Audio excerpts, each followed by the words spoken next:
Subscribe now and press the bell icon. Never miss an update. Subscribe now. Hello everyone, welcome to my YouTube channel commerce की दुनिया। और friends, आज मैं आप सभी से बात करने वाला हूं कॉमर्स की दुनिया में कॉरपोरेट एरिया में कंपनीज जो शेयर इशू करती है उनका प्रोसीजर क्या होता है, क्या प्रोसीजर यूज़ किया जाता है कंपनीज में शेयर को इशू करने का। तो आइए चलते हैं, एक एग्जांपल को लेते हैं। सपोज दैट आप +2 फाइनल कर लिए हैं, यानी कि आपने अभी +2 का एग्ज़ाम दिया, आप +2 फाइनल कर गए, पास हो गए आप। अब पास होने के बाद आपको क्या करना होगा, ग्रेजुएशन में अगर आप बीकॉम करते हैं तो उसके लिए आपको देने होंगे यूनिवर्सिटी के एंट्रेंस एग्ज़ाम, और हो सकता है आप डायरेक्ट एडमिशन ले रहे हैं तो कॉलेज का सबसे पहले आप क्या लेते हैं, प्रोस्पेक्टस। कॉलेज का प्रोस्पेक्टस आपको सबसे पहले दिया जाता है और उस प्रोस्पेक्टस में उस कॉलेज से रिलेटेड सारी की सारी इन्फॉर्मेशन दी होती है, जैसे कि कॉलेज का नाम क्या है, कॉलेज का ओनर कौन है, कॉलेज कब स्थापित हुआ यानी एस्टेब्लिशमेंट कब हुआ, कॉलेज के टॉपर्स की लिस्ट क्या है, कॉलेज के टॉपर की परसेंटेज क्या है, यानी कि ABCD A to Z सारी जानकारी कॉलेज की उस प्रोस्पेक्टस के अंदर दी हुई होती है। अब जिस बंदे को कॉलेज में जो है एडमिशन चाहिए वो क्या करेगा, सबसे पहले प्रोस्पेक्टस लेगा और इस प्रोस्पेक्टस के अंदर होती है एक एप्लीकेशन फॉर्म, और उस एप्लीकेशन फॉर्म को भर करके जो स्टूडेंट है वो फिल करके कॉलेज के ऑफिस में सबमिट करते हैं। आफ्टर दैट कॉलेज वाले उन्हें कॉल करते हैं और फिर एप्लीकेशन फॉर्म भरने के बाद उनका अलॉटमेंट कर दिया जाता है, सीट अलॉटमेंट हो जाता है। ये तो थी एक एजुकेशनल प्रोसीजर कि कैसे बच्चों को एडमिशन मिलता है। आइए अब चलते हैं कॉरपोरेट एरिया में जो कंपनी होती हैं वो शेयर का इशू करने का प्रोसीजर क्या रखती हैं। तो सेम प्रोसीजर यहीं पर भी है।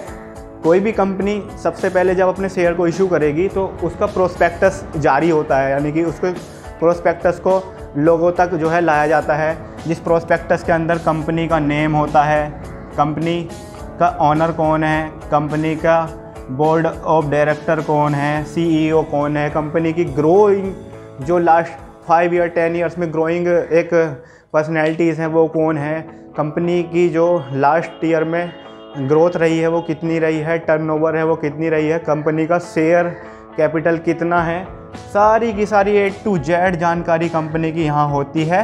और इसके साथ अटैच होता है एक एप्लीकेशन फॉर्म, और उस एप्लीकेशन फॉर्म को भरना होता है एप्लीकेंट्स को जो चाहता है कंपनी में शेयर लेना, यानी कि who is willing to be share holder of this company. ठीक है, तो वो एप्लीकेंट्स फॉर्म भरेंगे, एप्लीकेशन फॉर्म। उन एप्लीकेशन फॉर्म को भरने के बाद कंपनी के पास भेज दिया जाता है, सबमिट कर दिया जाता है, एंड देन कंपनी उनको रिव्यू करती है कि किस बंदे ने कितने शेयर्स के लिए डिमांड की है।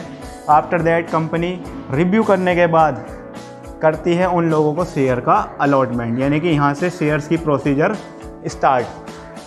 स्टार्ट तो प्रोस्पेक्टस से ही हो गई, लेकिन एक्चुअल में जो अलॉटेड हो गए वहाँ पे शेयर जब, तो यहाँ पर ये जो लोग हैं जो एप्लीकेंट्स थे, applicants now turn into share holders. अब ये शेयर होल्डर्स बन गए हैं यहाँ पर, और ये कंपनी के क्या होते हैं, पार्टनर्स होते हैं। Share holders are the partner of the company, और अलॉटमेंट होने के बाद ये कंपनी के शेयर होल्डर बन गए, और यहाँ से कंपनी क्या करेगी, इन लोगों से कॉल्स करेगी टाइम टू टाइम, इनसे याचना यानी कि जो मांग करेगी पैसे की। तो ये ओवरऑल प्रोसीजर रहता है।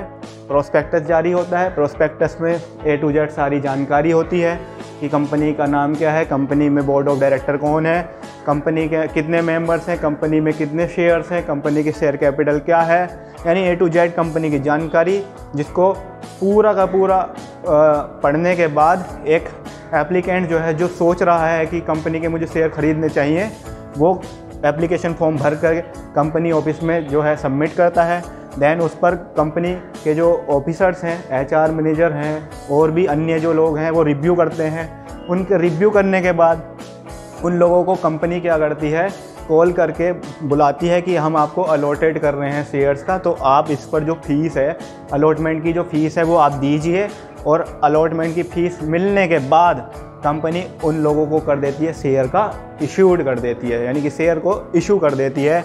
और जैसे ही उन लोगों को कंपनी के शेयर इशू कर दिए जाते हैं तो वो अब एप्लीकेंट से बन जाते हैं शेयर होल्डर्स, और शेयर होल्डर बनने के बाद वो कंपनी के हो जाते हैं एक तरह से पार्टनर, और कंपनी के पार्टनर बनने के बाद वो कंपनी के सुख दुख में साथी बनते हैं। जहां उन लोगों कंपनी को लॉस होता है वो अपना लॉस में भागीदार होते हैं, साथ ही साथ प्रॉफिट होता है तो उनको डिविडेंड टाइम टू टाइम दिया जाता है। बात करें जब कंपनी को पैसे की नीड होती है तो उनसे कॉल्स की जाती है। यहाँ पर बेसिकली 2 या 3 कॉल्स कर सकते हैं। फर्स्ट कॉल होती है, सेकंड कॉल और एक फाइनल कॉल हो सकती है, ठीक है। तो टाइम टू टाइम जैसे कंपनी को ज़रूरत होगी उस हिसाब से पैसे की वो कॉल्स करते हैं। तो ये ओवरऑल क्या था, कंपनी की शेयर इशूड करने का एक प्रोसीजर था जो मैंने आप सभी तक डिस्कस किया। आई होप ये वीडियो आपको पसंद आई होगी, और अगर आपको ये वीडियो पसंद आई है तो आप इसको मेरे लिए, अपने लिए और एक अच्छी मेहनत करने वाले इंसान के लिए शेयर कीजिएगा, जिससे आपके साथ साथ और जो भी लोग हैं जो इस वीडियो को देखने के लिए आतुर हैं, जिन लोगों को ये वीडियो देखना चाहिए उन तक ये पहुंच जाए, उसके लिए आप इसको शेयर कीजिए। वीडियो के कमेंट बॉक्स में जा कर के कमेंट कीजिए, कहाँ मेरी गलतियां हैं वो मुझे बतलाइए, और मैं आपको विश्वास दिलाता हूं कि आने वाली वीडियोज़ में मैं और अच्छा करने की कोशिश करूंगा। थैंक यू सो मच, बने रहिए कॉमर्स की दुनिया के साथ। Thank you so much.